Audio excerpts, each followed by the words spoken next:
Hey guys, welcome to another episode of Rough Cut. So today we have an SUV, we have 500 horses, we have 4-wheel drive, and we have place in the back for the kids. What do you think we're driving today?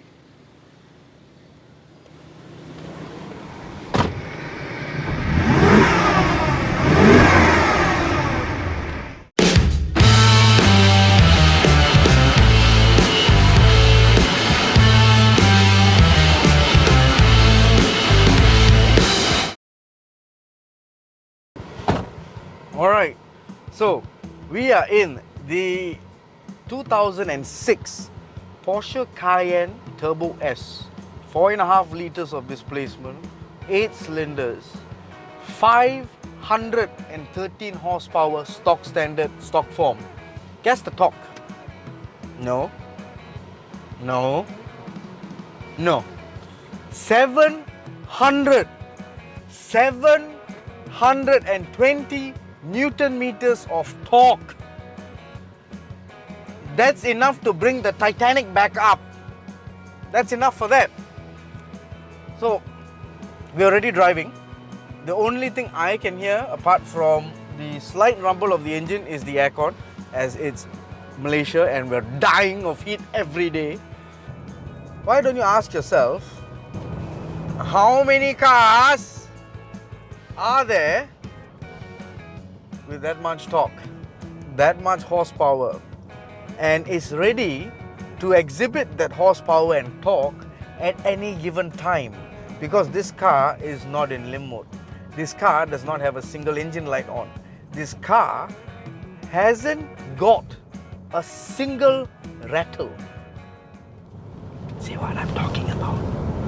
I'm driving. I'm stopping.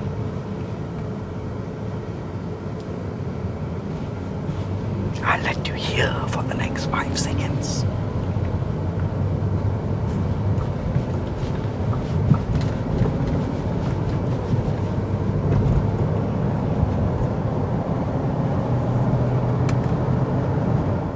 Roughly about 50,000 ringgit worth of work for the past 2 years has been carried out on this car. It ranges from the front 2 shocks, it goes to the power steering pump, the steering rack, the alternator rebuild, starter motor rebuild, ignition coils, plugs. We have new oil sump gaskets, we have new... Oh, the front axle, because it's 4-wheel drive, the front axle has completely been rebuilt. Brand new original parts used for the front diff, because it had a bit of a knocking noise from all that torque and all the horsepower and, you know, flooring it when you want to get past through that turning green into yellow light. So the car has completely stock exhaust system, it has the original cats, it has the original rear mufflers. But what has been replaced is 2 oxygen/lambda sensors. We can rest assured that almost all the torque and horsepower is still there after give or take 18 years. It's a Tiptronic 6-speed sequential shift. So it's on third. We're going to jump down to... Actually, we don't need second. We got third and it's enough. Oh, shit, it's enough. Oh, damn, it's enough. Oh, hard on the brakes. Ooh. Wow, I did not expect that. I did not expect that from something this big. I was honestly expecting full power of a X5 3-litre turbo diesel M57. Speaking of handling, being an SUV, it's going to be a bit lumpy around the corners. You're going to feel the weight when you take a bend, or when you take a corner, you're definitely going to feel the off-sprung weight being thrown from left to right. But Porsche have done a remarkable job even back then in eliminating the throwing of the so-called off-sprung weight. Off-sprung weight is what is not mechanically attached to the car but has weight and doesn't play any point in cornering. I'm going to make a U-turn here, alright? So I'm going to put my signal on to the right. See that? And when I turn the wheels, it turns along with me. You see that? Why wouldn't you want that in a 16 to 18-year-old car? You could buy this from the Porsche factory as is. You didn't have to, like a BMW, if you want more horsepower, you got to take it to M. So yes, I will have the new 5 Series, but I don't want the measly 2 litre. I want the 4.4 V8.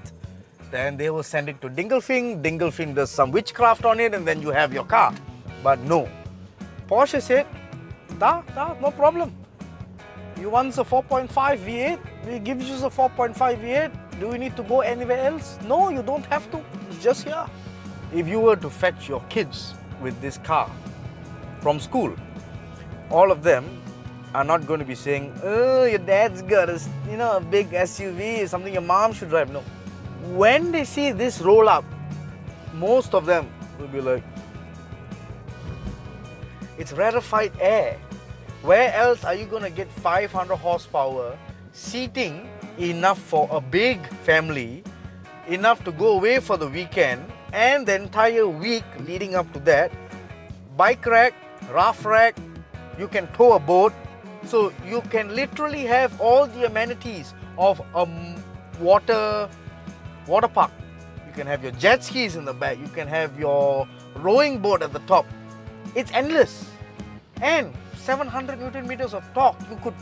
You could literally pull KL Tower behind you with this car. That's how torquey it is. A millimeter of input and I'm breaking the speed limit. When this car first came out, it was 648,000 if I'm not mistaken. Brand new in 2006. Now we are only selling it at 88,888. But keep in mind, you know what already has been done? Almost 50,000 ringgit worth of work has already been done.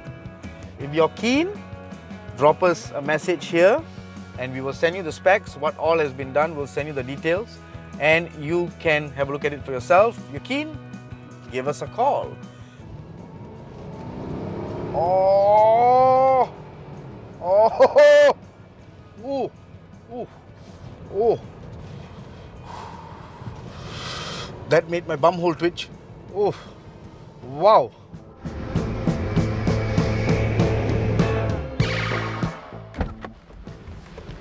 Okay, so on the outside of this car, the first thing that draws your attention is the big brake kit by Porsche, the 6-piston big brake kit in front. No, it's not carbon ceramic, but it is still 6 pistons to stop you when you need to. We have an aftermarket front lip. We have aftermarket post-facelift headlights.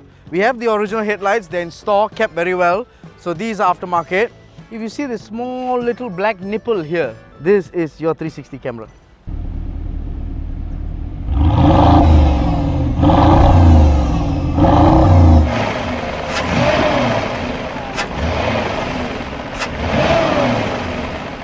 This is what a 955 4.5 litre V8 Turbo S actually should sound like. Only thing you're hearing is the injector pulsing, the camshaft variators, and that's it. Everything else is dipped in honey and coated. We have a very big trunk. When I mean big, I mean huge. Look at that. Look at that. You can put the back seats down too. Ooh, alright, alright.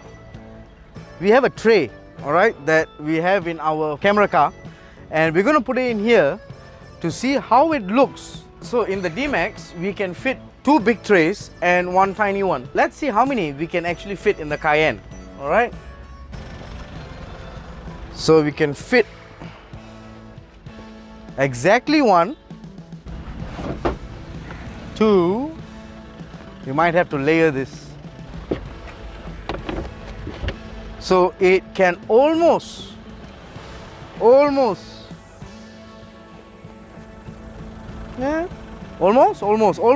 fit 2 trays for whatever you want to buy. Since we have a big boot, there might not be enough place in the back, but how wrong you are. It's soft close, the boot. Let's get in the back to see how comfortable and how big it actually is. I have a TV right here. I have enough leg room for my knees to extend, or if I want to slouch, if I don't feel like I want to sit up and improve my posture, I can go forward even more like this, sleep off. We have an armrest. In the back, we have heated rear seats. We have 2 USB aftermarket ports, voltage detection, a switch for this entire panel, and this entire thing is aftermarket. And there's one more up here. And you have rear aircon vents, which oscillate and variate. You can close the circulation, you can open it. And we have aircon on the side here as well, on the B pillar, which is very Volvo-esque. And the headliner, oh god, I always want this in my cars. Alcantara. Bellissimo. It is perfect. It's just nice. Alcantara roof. Now, since we have had a seat at the back, let's have a look at the front. And we're in the front. So, it's comfortable, it's roomy. We still have heated seats in the front. We have a nice view of the outside. And it doesn't feel too enclosed, it doesn't feel too claustrophobic, you know. It feels open, it feels plush, it feels luxurious. Especially when you have Porsche engraved on the headrest. Oh, Stuttgart! Stuttgart! Stuttgart! Stuttgart! Eh, no, has it like. Gotcha! We have your PSM, Porsche Stability Management. You can off it or on it. It's here. You have your aircon controls here. One thing I don't like a little bit is the aftermarket doubled in is lovely. Okay, it's absolutely smashing. It does everything well. There's no lag. But if I am sitting from the driver's seat here, you can't see the switches here. Can you? You can't see anything here. You can see from down. If I go like that, I can see auto, inside circulation, automatic, demister, front demister. If not, you cannot see these 4 buttons. That's the only con I would say with the interior. To eliminate all that, leather dashboard, completely hand stitched. Have a look. That stitching, look at that. It is real leather, made from an angry German bull. As you can see, it was angry here. Therefore, it had a bit of stretches on its eyelid. This is from its eyelid area. So it's very stressed when it's going to be, you know, taken for Porsche innards. Well, I'm not the usual guy to go for an SUV or go for something high because I love my race cars too much, I love low cars too much, I love good handling cars too much. But with this, it's changed my mind. I definitely get one. I definitely get this one.